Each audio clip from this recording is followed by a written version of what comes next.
Hello मेरे प्यारे बच्चों, क्या हाल चाल। बढ़िया सब। उम्मीद है आप सभी अच्छे होंगे और आपकी तैयारी भी एकदम लाजवाब तरीके से चल रही होगी। तो मेरे बब्बर शेर और शेरनियों, जल्दी से आ जाओ क्योंकि आज के इस वीडियो में केमिस्ट्री के 3 महत्वपूर्ण नियम का पोस्टमार्टम होने वाला है। आज के इस वीडियो में बच्चों हम बहुत ही सिंपल तरीके से केमिस्ट्री के 3 इंपॉर्टेंट नहीं बल्कि मोस्ट इंपॉर्टेंट टॉपिक को देखने वाले हैं, जो आपके बोर्ड एग्जाम में अक्सर ये भैया 3 नंबर में पूछे जाते हैं। जिनमें टॉपिक है अपना आर्हेनियस समीकरण, वांट हाफ गुणांक, नेर्नस्ट समीकरण। इसके पहले हमने आपके जो भी हेनरी का नियम, राउल्ट का नियम, कोलेराउस का नियम, फैराडे के नियम को 4 नियम को देखा था। अगर आपने नहीं देखा तो इस वीडियो के डिस्क्रिप्शन में लिंक है, उसको भी देख लेना। तो आज हम इन 3 नियमों को देखेंगे और ये जो 3 है ना, बहुत सारे बच्चों को परेशान करते हैं। बच्चे बोल रहे थे कि सर ये टॉपिक डिफिकल्ट है। ऐसा कुछ भी नहीं है, हम हैं तो भैया डिफिकल्ट होने ही नहीं देंगे। आज के बाद ये टॉपिक आपको एकदम मक्खन लगेगा। चलिए शुरू करते हैं बबुआ, बिना किसी देरी के। काफी इंपॉर्टेंट टॉपिक है। शुरुआत करते हैं वांट हाफ गुणांक से। क्वेश्चन कैसे पूछेगा कि वांट हाफ गुणांक की परिभाषा लिखिए। यह अणुसंख्य गुणधर्म से किस प्रकार, भैया भिन्न नहीं संबंधित है, देगा किस प्रकार। ये क्या है भैया, संबंधित है। ठीक है, यहां संबंधित होगा बच्चों, किस प्रकार संबंधित है, ऐसा क्वेश्चन पूछा जाएगा। ठीक है ना। चलिए, तो सबसे पहले अपन क्या करते हैं, वांट हाफ गुणांक की परिभाषा लिखते हैं और फिर हम इसका अणुसंख्य गुणधर्म के साथ क्या है संबंध समझते हैं। ठीक है, चलिए देखते हैं बबुआ। तो वांट हाफ गुणांक क्या है, तो किसी अणुसंख्य गुणधर्म के प्रायोगिक मान तथा सामान्य मान के अनुपात को क्या कहते हैं, वांट हाफ गुणांक कहते हैं। ठीक, इसे क्या किससे दर्शाते हैं बबुआ, तो आई से दर्शाते हैं। तो सबसे पहले भाई फार्मूला देख लेते हैं, फिर हम अणुसंख्य गुण से इसका रिलेशन समझते हैं। ठीक है, तो यहां पर क्या बोल रहा है कि जो ये वांट हाफ गुणांक होता है, आई बराबर आई से ही दर्शाते हैं। कह रहा है कि अणुसंख्य गुणधर्म का प्रायोगिक मान, तो लिखेंगे अणुसंख्य गुणधर्म का प्रायोगिक मान, अणुसंख्य गुणधर्म का प्रायोगिक मान। और भैया किसका कह रहा है, इसका सामान्य मान, यानी अणुसंख्य गुणधर्म का सामान्य मान, अणुसंख्य गुणधर्म का सामान्य मान। इनका जो भैया क्या होता है, रेशियो होता है, इनका जो अनुपात होता है वही क्या कहलाता है बबुआ, वही कहलाता है वांट हाफ गुणांक। तो ये तो रहा फार्मूला। अब कह रहा है कि भैया इसका अणुसंख्य गुणधर्म से रिलेशन निकालना है। तो सबसे पहले बच्चों हम ये जान लेते हैं कि अणुसंख्य गुणधर्म है कौन कौन से, क्योंकि बहुविकल्पी में भी बहुत ज्यादा पूछा जाता है ये। ठीक, तो जो अणुसंख्य गुणधर्म होता है वो भैया आपके कितने गुणधर्म हैं, 4 हैं। अणुसंख्य गुणधर्म कौन कौन से हैं, सबसे पहला ध्यान से समझना भैया, सबसे पहला क्या होता है आपका, सबसे पहला है वाष्प दाब में आपेक्षिक अवनमन, अवनमन। तो वाष्प दाब में आपेक्षिक अवनमन, ये क्या होता है, पहला है। ठीक है, याद रखना, सुन लेना अच्छे से कि अणुसंख्य गुणधर्म कौन कौन से होते हैं, फिर इसका हम भैया वांट हाफ गुणांक के साथ रिलेशन निकालेंगे। तो सबसे पहला होता है वाष्प दाब में आपेक्षिक अवनमन। दूसरा होता है भैया, क्या होता है, क्वथनांक में उन्नयन, क्वथनांक में उन्नयन। इसके बाद तीसरा होता है भैया हिमांक में अवनमन, हिमांक में अवनमन। और चौथा होता है भैया परासरण दाब, परासरण दाब। तो ये क्या होता है, ये सब भाई अणुसंख्य गुणधर्म के अंदर आते हैं। तो इसको भी अच्छे से नोट कर लेना, अभी मिटाएंगे इसको। ठीक, तो ये अणुसंख्य गुणधर्म होते हैं। अब अगर हम इन सब का फार्मूला देखें, इन सब का अगर हम फार्मूला निकालें भैया, तो यहां पर सबसे पहले हम वाष्प दाब के लिए निकालेंगे भैया। तो वाष्प दाब में आपेक्षिक अवनमन। तो इसके पदों में, किसके पदों में निकालेंगे? तो भैया वांट हाफ गुणांक के। तो वाष्प दाब में जो आपेक्षिक अवनमन होता है, फार्मूला क्या होता है? P not minus P S upon P not, यही तो होता है। ठीक है, ये बराबर किसके होता है? तो ये भैया मोलों के, यानी मोल अंश के बराबर, यानी एक्स से दर्शाते हैं इसको। ठीक है, तो ये बराबर होता है पहला। तो यहां पर वही चीज लिखेंगे हम, पी नॉट माइनस का P S upon P not बराबर, भैया हमने देखिए इसको काई पढ़ते हैं, तो ये हमने लिख दिया। तो ये तो हो जाएगा आपका वाष्प दाब में आपेक्षिक अवनमन। ठीक है, देखते चलना एक। अब उसके बाद दूसरा क्या है? हमने भैया दूसरा यहां पर लिखा था क्वथनांक में उन्नयन। तो अगर दूसरा देखें तो दूसरा क्या बताया गया था? दूसरा था कि क्वथनांक में उन्नयन। अब क्वथनांक में उन्नयन के बराबर फार्मूला क्या होता है? याद करो भैया, जब क्वथनांक में उन्नयन और मोललता के साथ हमने भैया के बीच संबंध बताया था, तो डेल्टा टी बी बराबर होता है भैया, क्या हो जाता है बच्चों? हो जाता है के बी गुणे यहां पे मोललता, यानी इनटू का ये एम हो गया। ये हो जाता है आपका क्या? क्वथनांक में उन्नयन के। ठीक, अब उसके बाद भैया तीसरा ध्यान से समझना बच्चों, तीसरा क्या हो जाता है? तो हिमांक में अवनमन होता है, हिमांक में अवनमन। अब हिमांक में अवनमन के बराबर भाई फार्मूला क्या होता है? तो यही हो जाता है डेल्टा टी एफ बराबर भैया क्या हो जाता है? के एफ और गुणे मोललता। ठीक है, स्मॉल एम से, यहां पे ये मोललता होता है, याद रखना, एम डैश मान लेते हैं इस तरह से। ठीक, अब उसके बाद बबुआ आपका क्या हो जाता है भैया? चौथा है परासरण दाब, परासरण दाब। तो इससे आपका फार्मूला भी एक बार क्लियर हो जा रहा है। परासरण दाब बराबर क्या होता है भैया? पाई बराबर क्या होता है? तो सी आर टी, पाई बराबर सी आर टी। तो ये इतने आपके फार्मूले हो जाते हैं। ठीक है, अब यहां पे सबसे ज्यादा जो समझने वाली बात है उसको समझना बच्चों। अभी तक हमने क्या बोला कि केवल फार्मूला आपने समझा कि भैया क्या होता है? अणुसंख्य गुणधर्म का प्रायोगिक मान तथा अणुसंख्य गुणधर्म का सामान्य मान, इनका जो अनुपात होता है वही कहलाता है वांट हाफ गुणांक। अब अणुसंख्य गुणधर्म आपके कितने? 4 होते हैं। पहला वाष्प दाब में आपेक्षिक अवनमन, दूसरा क्वथनांक में उन्नयन, तीसरा हिमांक में अवनमन और चौथा भैया परासरण दाब। तो ये 4 क्या होते हैं? 4 हो जाते हैं अणुसंख्य गुणधर्म। अब एक चीज ध्यान देना, हमने तो ये लिख दिया, अब जब हम इसको वांट हाफ गुणांक के पदों में लिखेंगे, कुछ नहीं करना, जितने फार्मूले हैं ना सब में आगे आई का गुणा कर देना। यहां पर भी आई का गुणा हो गया तो भैया यहां पर भी आई का गुणा कर दीजिए। ठीक है भैया, और उसके बाद बच्चों यहां पर भी आई का गुणा कर दीजिए और यहां पर भी आई का गुणा। तो सब में क्या करना है? सब के साथ हम आई का गुणा कर देंगे और यही क्या हो जाता है आपका? यही हो जाता है ये भैया किसमें? वांट हाफ गुणांक का अणुसंख्य गुणधर्म के साथ रिलेशन।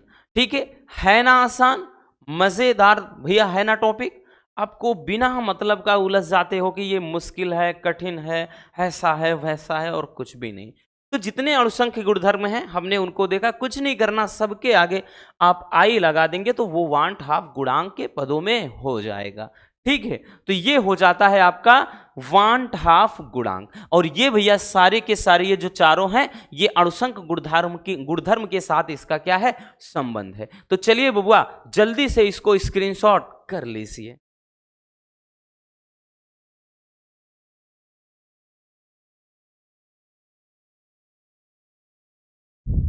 हो गया भैया? चलिए अब हम देखते हैं बच्चों नेक्स्ट नियम को। भैया हमारा अगला जो टॉपिक है वो है निर्नष्ट समीकरण। निर्नष्ट समीकरण ये टॉपिक भी बड़ा ही लाजवाब है, ये तो और भी ज्यादा पूछा जाता है। हालांकि जो वांट हाफ गुणांक देखा वो थोड़ा कम पूछता है, बट ये निर्नष्ट समीकरण सबसे ज्यादा पूछता है। निर्नष्ट समीकरण क्या है चलिए समझते हैं बबुआ, ध्यान से समझना। क्वेश्चन करेगा कि निर्नष्ट समीकरण क्या है, इसकी उपयोगिता लिखना है, यानी इसका उपयोग कहाँ होता है। तो बच्चों सेल के इलेक्ट्रोड विभव तथा विलयन की सांद्रता। अब भाई सेल का इलेक्ट्रोड विभव क्या होता है, तो सेल के घोल तथा इलेक्ट्रोड के बीच में जो विभव स्थापित होता है वो क्या है, इलेक्ट्रोड विभव। तो सेल के इलेक्ट्रोड विभव तथा विलयन की सांद्रता के बीच संबंध को बताने वाला जो एक इक्वेशन होता है, जो समीकरण होता है, उसी को अपन नेर्नस्ट समीकरण कहते हैं। ठीक है, इसका उपयोग विद्युत रासायनिक सेल की कमी क्षमता या फिर वोल्टेज को खोजने के लिए किया जाता है। चलिए देखते हैं इसको। मान लेते हैं कि एक कोई क्या है, अभिक्रिया है, मतलब कोई रिएक्शन है। जैसे भैया हमने एक रिएक्शन ले लिया, ये Mn+ है, और उसके बाद यहाँ पे ये इलेक्ट्रॉन का ये है, और ये M सॉलिड स्टेट, ये क्या है भाई, आयनित अवस्था में है, ये सॉलिड फॉर्म में है। ठीक है, और ये इस अभिक्रिया के लिए हम क्या करते हैं, अभिक्रिया के लिए, इस अभिक्रिया के लिए हम लिखते हैं अब नेर्नस्ट समीकरण। नेर्नस्ट समीकरण क्या हो जाएगा भैया, ये हो जाएगा E बराबर E0, भाई E क्या है, इलेक्ट्रोड विभव, E0 क्या है, मानक इलेक्ट्रोड विभव, माइनस का यहां पे हो जाता है बच्चों RT अपान NF हो जाता है। ठीक है, RT अपान NF इंटू का यहाँ पे भैया हो जाएगा ये लॉग। ठीक है, उसके बाद ऊपर ये सॉलिड फॉर्म वाला रहेगा M, ये धातु मतलब धातु है, और नीचे धातु आयन की सांद्रता को दर्शाएगा। ये फार्मूला हो जाता है नेर्नस्ट समीकरण का। ठीक है, ये log बेस E के फॉर्म में है। जब इसको log बेस 10 के फॉर्म में लिखेंगे तो ये फार्मूला कुछ इस तरह से बन जाता है, E बराबर ये E0 माइनस का बच्चों, देखिए अब की बार भैया क्योंकि log 10 का मान रख देंगे 0.303, यहाँ पे हो जाएगा RT अपान ये हो जाएगा NF, फिर उसके बाद यहाँ पे हो जाएगा log बेस 10, और यहाँ पे अब धातु आयन की सांद्रता हम एकांक मान लेते हैं, तो यही 1/, ये कितना हो जाएगा Mn+1। ठीक है, धातु आयन की सांद्रता एकांक मानने पर ये इतना हो जाएगा। अब इसको भैया हम क्या करते हैं, आगे देखते हैं।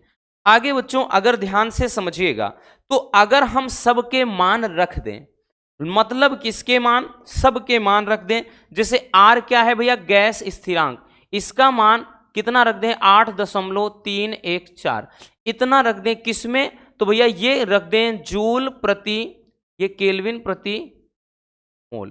ठीक है, इस तरह से। ठीक, बाकी इसका मान तो 0.08321 ऐसे करके होता है, तो वो जब वायुमंडल लीटर प्रति केल्विन प्रति मोल में होता है तब होता है। ठीक, बाकी ये चीज। उसके बाद T का मान भैया, T परमताप 298 केल्विन होता है, T का मान इतना रख दें भैया। यहाँ पे F का मान, अगर F का मान बच्चों हम रख दें कितना, तो F फैराडे नियतांक है, इसका होता है 96,500 कूलाम।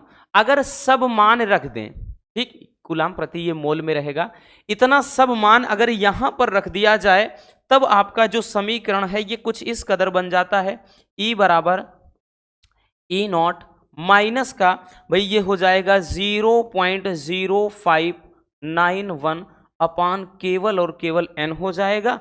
बाकी भैया ये हो जाएगा log बेस 10 के फॉर्म में 1/, ये Mn+ रहेगा।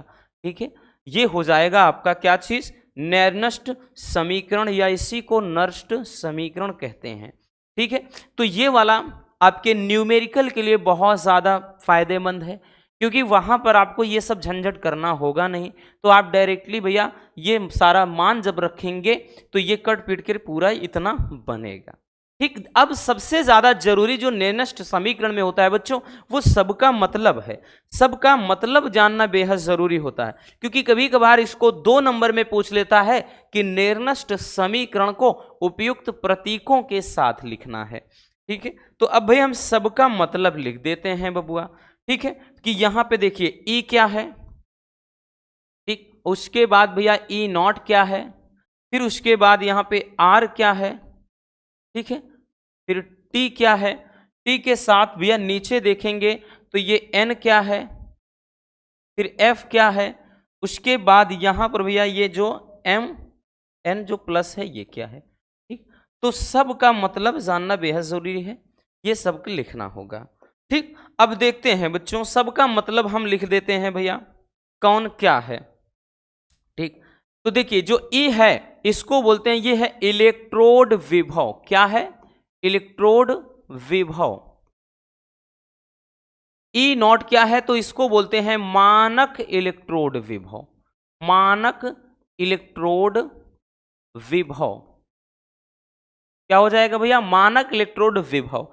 बाकी आर क्या है? तो गैस स्थिरांक है। गैस स्थिरांक है बच्चों। बाकी टी क्या है? तो भैया ये परम ताप है। एन क्या है? तो नंबर्स ऑफ इलेक्ट्रॉन, यानी इलेक्ट्रॉन की संख्या है। क्या है बच्चों? इलेक्ट्रॉन की संख्या। दिख रहा है? हाँ दिख रहा है। और एफ क्या है भैया? तो ये फैराडे नियतांक है। फैराडे नियतांक है। बाकी बच्चों ये एम पे जो एन है तो ये धातु आयन की सांद्रता है। धातु आयन की सांद्रता। तो इसका सैंबल मतलब सबका भैया प्रतीक जानना सबसे ज्यादा इंपॉर्टेंट है। ठीक है, सबका मतलब जानना जरूरी है। नहीं पता, आपको पता ही नहीं कि भैया कौन क्या है तो कैसे न्यूमेरिकल मान लेते हैं आ गया तो कैसे लगाओगे। ठीक, इसलिए सबको जानना बेहद जरूरी है। तो ये हो जाएगा भैया निर्नष्ट समीकरण। आई बात समझ में? तो चलिए बच्चों जल्दी से इसको स्क्रीनशॉट कर लीजिए।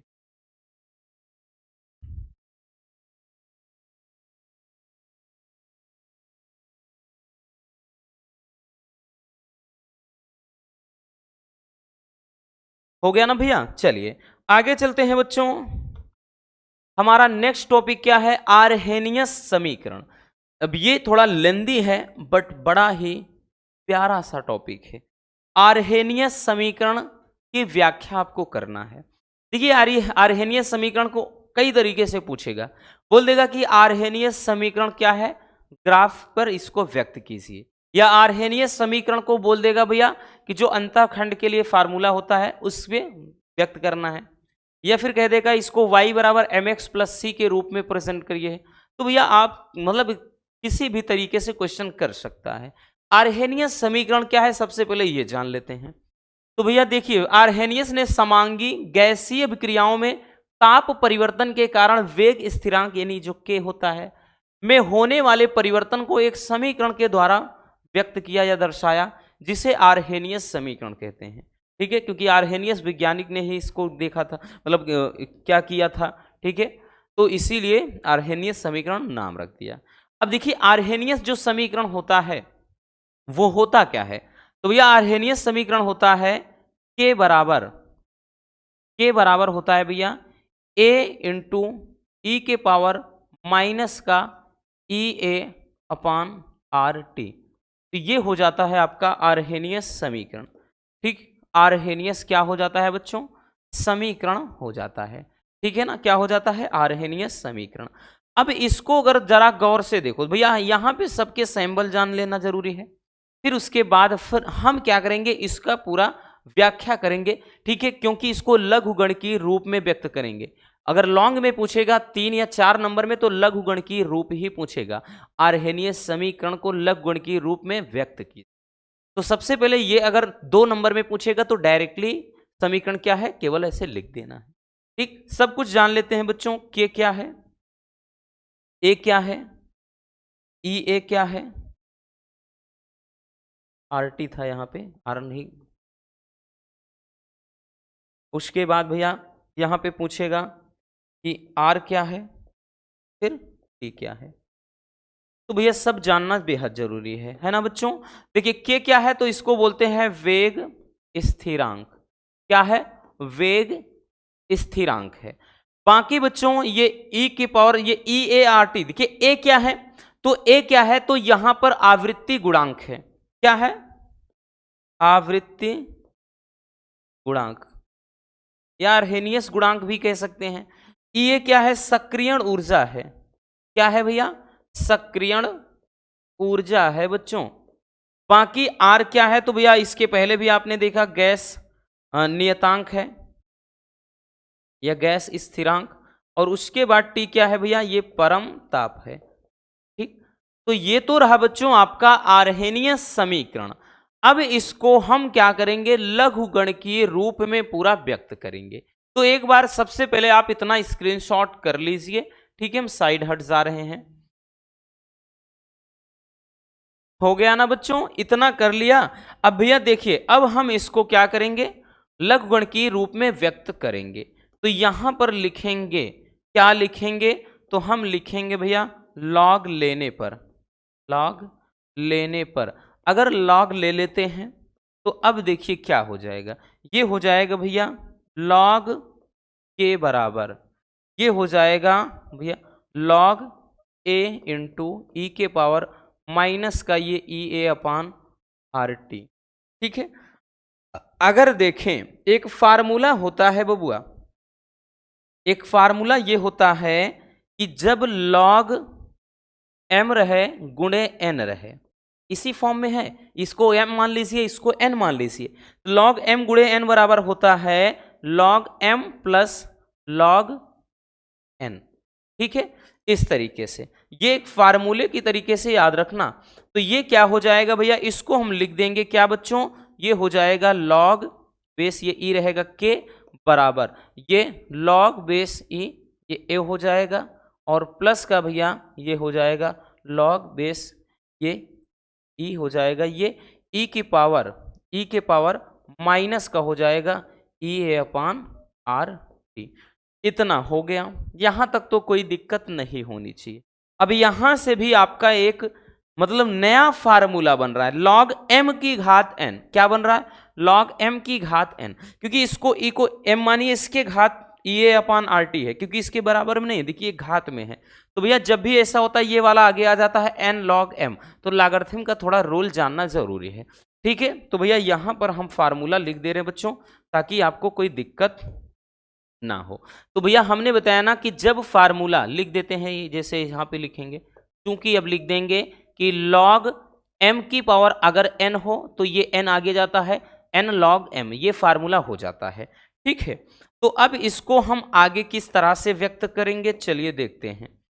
इसको भैया हम आगे कैसे दर्शाएंगे, तो ये तो आपका हो जाएगा बच्चों लॉग बेस ई, ये ही रहेगा, बराबर भैया ये हो जाएगा क्या चीज, लॉग बेस ई ए, और प्लस का हमने बताया ना जो m की घात n, ये घात वाला आगे आ जाएगा, तो यहां पर ये माइनस हो जाएगा, क्योंकि वो ऑलरेडी माइनस का क्या है ई ए अपान आर टी, ये आगे आ जाएगा।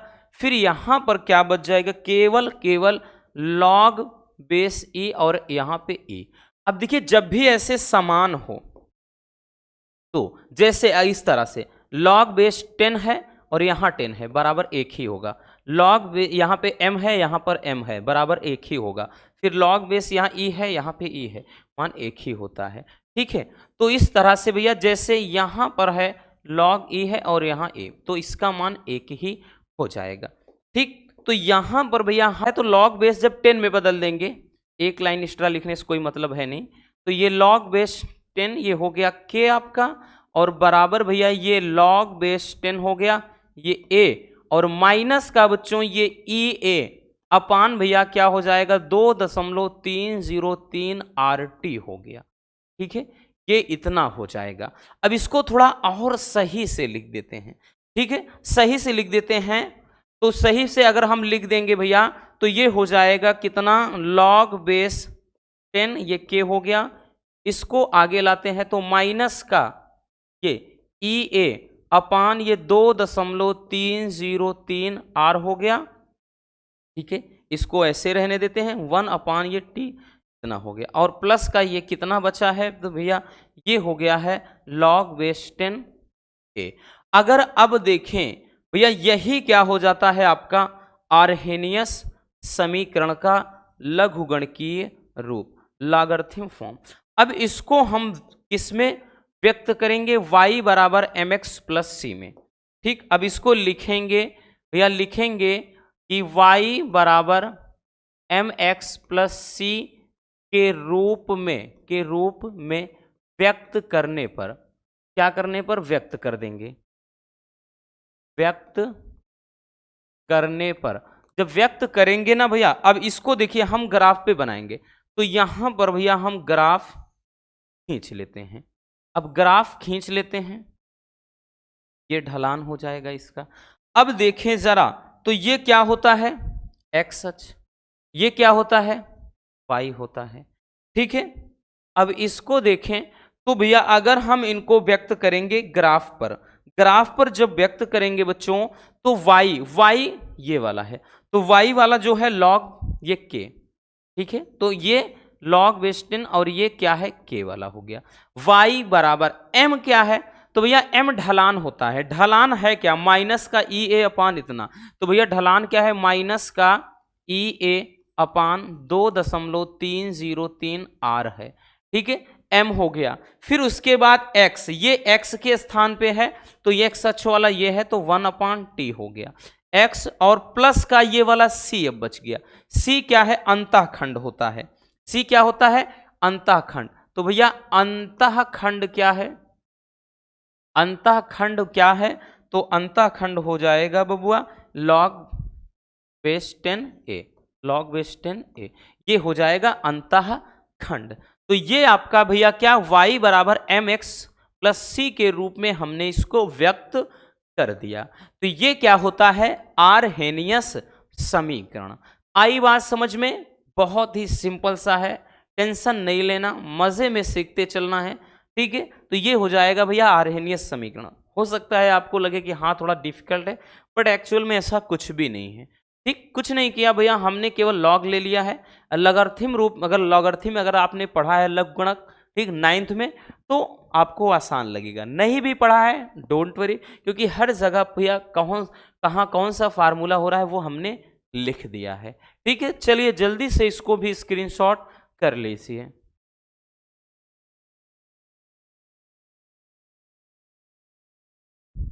हो गया बच्चों, तो बस आज के इस वीडियो में इतना ही।